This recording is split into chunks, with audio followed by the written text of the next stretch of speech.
देखिए, आरजेडी के मुख्य प्रवक्ता और पार्टी के सीनियर लीडर शक्ति सिंह यादव हमारे साथ हैं। सर, कुंभ में मौनी अमावस्या पर भगदड़ मच गई, बड़ी घटना हुई है, कई लोगों की मौत हुई, इस तरह की बात सामने आ रही है। देखिए, महाकुंभ में राज्य सरकार की अव्यवस्था के कारण जो भगदड़ मची, कई लोगों की जानें गई, इस खबर को सुनकर के हर भारतीय स्तब्ध भी है और दुखी भी है। शासन ने व्यवस्था सुदृढ़ नहीं की थी, मजबूत नहीं की थी। उनको पता था कि आज मौनी अमावस्या है और आज के दिन का कुंभ स्नान का महत्व है। सनातन विचार, सनातन धर्म, सनातन स्वभाव, संस्कार का जो परिलक्षित भाव है, शासन ने वहाँ नहीं दिखाया और एक दुखद घटना सामने आई। व्यवस्था का ये आलम कि लोग क्रांत कर रहे हैं, कई बिछड़ गए हैं, कई परिवार। अब तो ने राज्य सरकार से ट्वीट करके कहा भी है कि जो बिछड़े हैं उनको परिवार से मिलाने की व्यवस्था की जाए। जो स्नान के दौरान, महाकुंभ के दौरान जिन लोगों ने जानें गंवाई हैं, उसके लिए ऐलान हो मुआवजे का।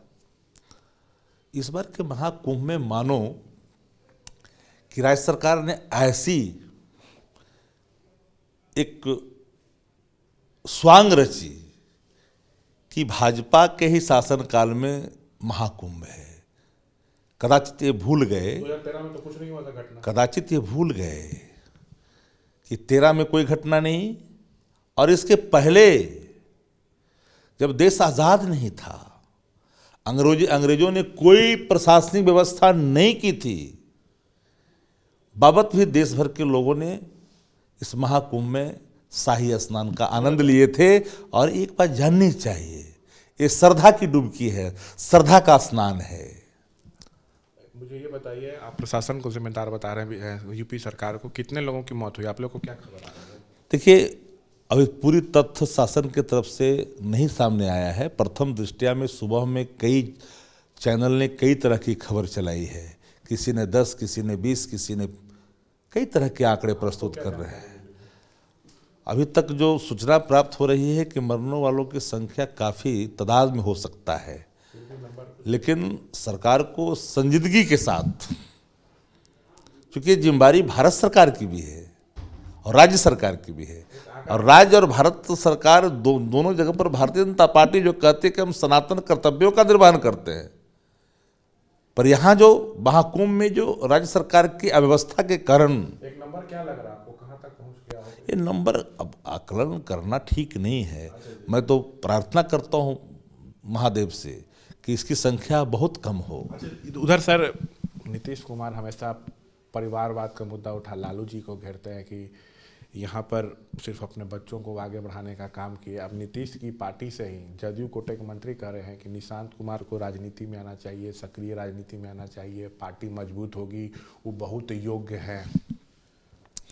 देखिए, राजनीति में कोई सेवा के लिए, समाज सेवा के लिए, राज्य की उन्नति के लिए, प्रगति के लिए, देश को बढ़ाने के लिए कोई अगर आता है तो सबको आना चाहिए। मैं लगातार इन बातों को जोर दे के कहा है। हमारी पार्टी, हमारे नेता या हम लोगों ने कभी किसी को राजनीति में आने पर हमने उपहास नहीं उठाया है। वर्तमान जो जनता दल की जो हालात है, शासक की अचेतन अवस्था के सामयिक स्थिति के प्रस्तुतिकरण के ये भाव खुल करके सामने आए हैं, और इसलिए मैं कहा इन बातों को जोर दे करके कि ये कष्ट भाजपा को हो सकता है, भाजपा के अंदर पीड़ा हो सकती है। जिसने समझा है कि मेरे मार्ग अब प्रशस्त हो चुके हैं, मैंने सीएमओ पर डीके बोस को बैठा करके कब्जा कर लिया है और अब हमारा मार्ग प्रशस्त हो चुका है, भाजपा ही शासन आने वाले कल में अपने हाथ में ले लेगी, अप्रत्यक्ष तौर पर तो ले ही रखी है, तो पीड़ा वहाँ हो रही है। भाजपा के नेताओं ने चुप्पी साध रखी है। तो लगता है कि निशांत को आना चाहिए, आप लोग स्वागत करेंगे अगर वो जदयू में भी आते हैं तो?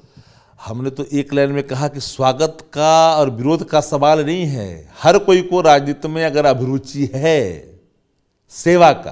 आपको लगता है जदयू को बचाने के लिए नीतीश को लाना ही पड़ेगा उनको? अब ये लाएंगे न लाएंगे उनका फैसला होगा, ये मेरा फैसला नहीं हो सकता, ये उनका फैसला है। ये थे तमाम मसलों पर बातचीत करते हुए शक्ति सिंह यादव। कैमरा पर्सन विशाल राय के साथ मैं शशांक कुमार, एबीपी न्यूज़ पटना।